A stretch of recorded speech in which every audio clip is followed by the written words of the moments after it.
Daar's 'n bekkenklou seer uitbraak in Natal en dit het versprei.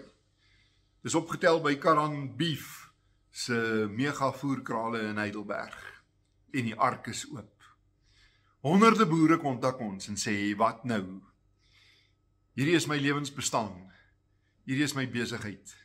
Daar's nie 'n manier hoe ek dit kan oorleef as ek nie my beeste na 'n veiling of 'n voerkraal toe kan neem nie. Die afgelope 48 uur was daar tientalle, baie hoë vlakse gesprekke, beplanning met die ministerie, met die departement, met die voerkrale, met die veilingshuise, met georganiseerde landbou. En ongelukkig voel boere so 'n bietjie in die donker oor al hierdie vergaderings en planne, want dit word nie gekommunikeer nie.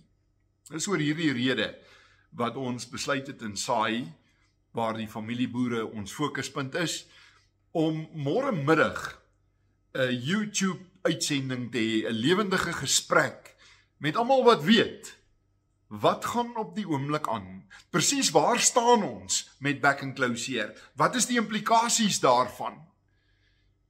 En hoe lyk die planne vorentoe? As ek, as 'n primêre produsent, nou in die moeilikheid is as gevolg van dit, wat is my opsies?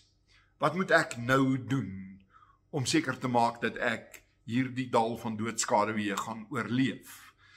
Ons het Dr. Dani Odendaal, legendariese veearts en kenner op hierdie gebied. Ons het Dr. Frikkie Maree, die hoofuitvoerende amptenaar van die rooivleisprodusente organisasie wat kom saampraat, want hulle was deel van daardie vergaderings.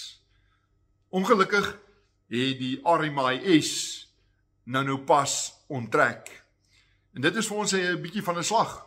Ons dink dit is ontsettend belangrik dat ons die hoogste vlak van deursigtigheid nou handhaaf in die hantering van hierdie siekte, want dit raak ons almal en niemand meer as jou kleiner en medium grootte familieboerdery nie.